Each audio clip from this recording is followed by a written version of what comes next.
If Montdean cannot run the football like Shumpert couldn't for Tupelo, it's going to be a long night for Oxford. And so I wound up seeing where Shumpert's out for 3 or 4 weeks now as he was kind of hurt, banged up of going into the game and got hurt worse in the game. But let's jump now from the high school level to something I know that you love to talk about, the Ole Miss Rebels, and they open up the season this weekend at home hosting BYU. And everybody that's come on, we've kind of asked them the same thing, and I just want to get your perspective. Is this pretty much a must-win for Ole Miss to keep the fans behind them and to have a successful season? It is, because I've asked a question on my show, do you want to be 5-7, 6-6, or do you want to be 8-4, 9-3? And if you're going to be 8-4, 9-3, you got to win Saturday. I mean, you got to get the win over BYU. It's almost as much a must game for them as it is for Ole Miss. But for the people to stay behind Coach Nutt and to stay behind this Ole Miss team, yes, and it's going to be difficult because those guys are going to wing the ball all over the place. You know, with all the things that we've had happen just this past week with, with some players getting some issues, are we actually ready for BYU? I think so. And going to practice and seeing things out there, it seems to me all of a sudden a more focused football team, a team that is paying attention to actually playing football now. And obviously, you can get caught up in the scene around Oxford, Mississippi. And I think that happened. And I think it's really locked them down and focused them on playing football. Well, you take a look at the Jacksonville State game last year and how everything just nosedived after that. You lose to Vandy. You do pick up a big win, at with Fresno State and Oxford. But now you're looking at BYU here, and then a couple weeks down the road, you got to go to Fresno. So, it's not easy. No. And I was listening to you guys, the show that comes on after you today on my ride home, and he was kind of going over, we met a lot of young kids. Well, I did looked at the two deep, the first and second string. 7 true freshmen, 2 redshirt freshmen, 12 sophomores. 2 of those are transfers, including your quarterback who's thrown 9 passes in his career. There are 14 juniors, and 8 of those are JUCO transfers. So when you're looking at juniors and seniors, there's 17 guys on the 2 deep offense, defense, and special team. Right. So there's a lot of fresh names that you're throwing to the fire in the first game against a really good football team. Yeah, and I think one of the advantages is, when you got young kids that are 18, 19, 20 years old, and all of a sudden they're playing grown men. Let's not forget, BYU comes in, these young men do a mission for 2 years. So a lot of these guys that are going to come in here are going to be 23, 24-year-old, fifth-year seniors. Majority of their team, I'm going to bet right now, are probably married. So where they are in life and where they are in maturity-wise is a big difference. Oh, a ton. So what I want to see Ole Miss do, I want us to see us be athletic and be aggressive. I hope we come out on defense. I hope we're not vanilla.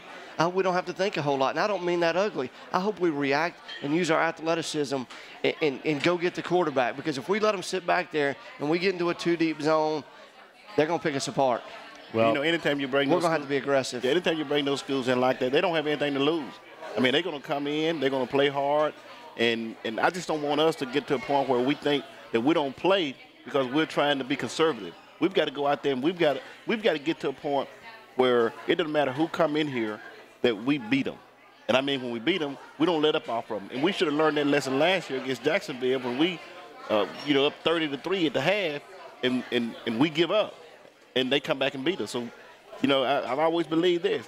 You got to dance with the person that brought you. If you get somebody down, don't let up on them. Just hold them down until they say, I give.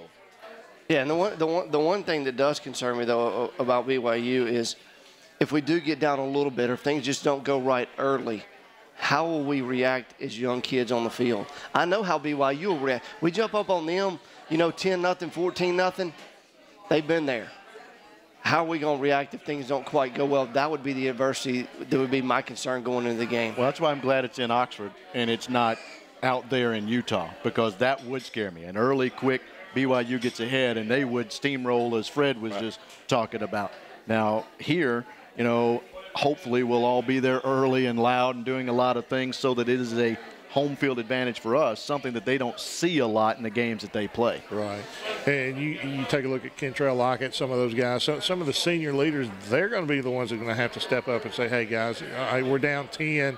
Hopefully we're not, but we're down 10. We can come back. You look at what happened to us last year. It can be done. So let's don't give up. And I think that's what's going to happen when you get a lot of young kids. But you're going to have to definitely have those seniors and juniors step up and kind of lead those guys in that direction. There's no better guy than Kentrell to do it. And he talked today after the press conference about just getting back there. How long it's taken, it seems like, for him to play a game, and he can't wait. And then there's D.T. Shackelford, who won't actually play, but is actually one of those leaders that you're talking about, and he's doing a great job of helping the young guys, the junior college guys who aren't so young, but still young guys coming to play in an atmosphere like this. But, Darby, what role do you have this year as far as radio with the Rebels? Are you doing anything? I'll just be with 102.1. We'll have a pregame show that starts 3 hours prior, and I'll do 2 hours leading up to kickoff, and then I actually get to go to the game, sit in a ticket that I've paid for years, and try and be a fan. Now, whether that's a good totally thing different, or not, I don't know.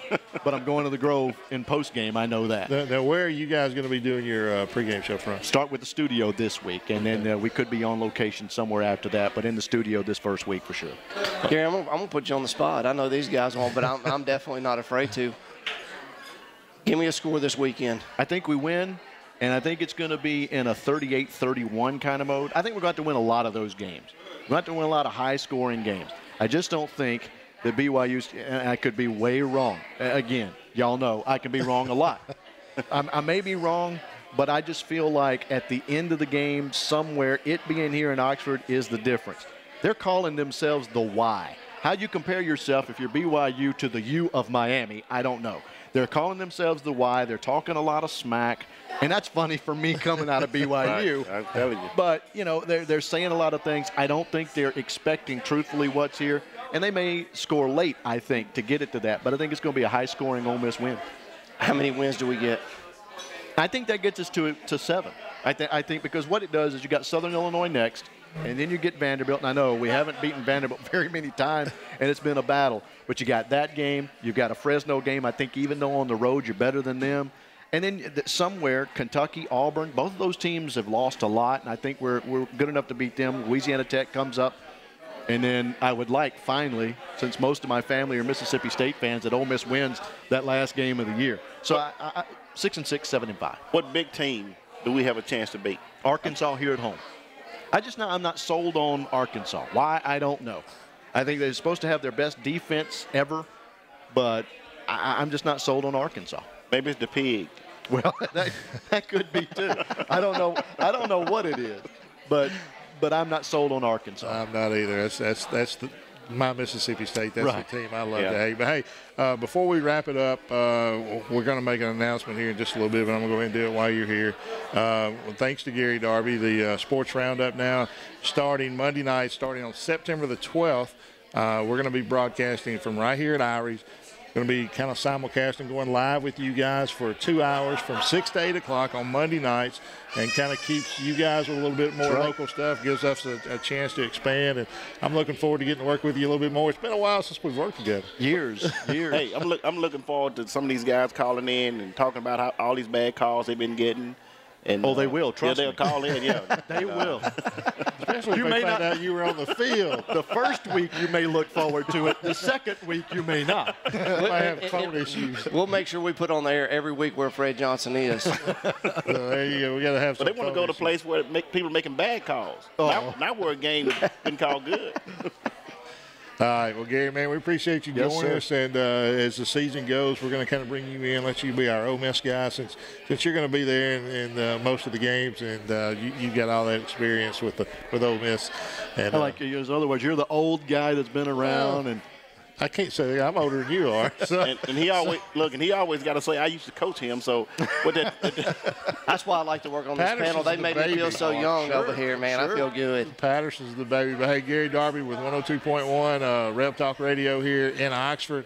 From 4 to 6, you and Alan Basil, and do a good job. Thank you very much. I appreciate you. Enjoy listening to them. 2 to 4. I said 4 to 6. It is 2 to 4. 2 to 4. Right. So 2 to 4. I said 4 to 6, but it's 2 to 4. And you flip the channels, you'll recognize the voice right away, and you'll stop and listen. Gary's very knowledgeable about Ole Miss and all high school stuff. So take a listen to him, 102.1. And, hey, we're going to take a break. We're here at Irie on the Square. We'll come back and we'll talk a little bit more about the Sports Roundup joining Rev Talk Radio here in just a few minutes. But taking a break right now, going to go eat us some good food here at Irie.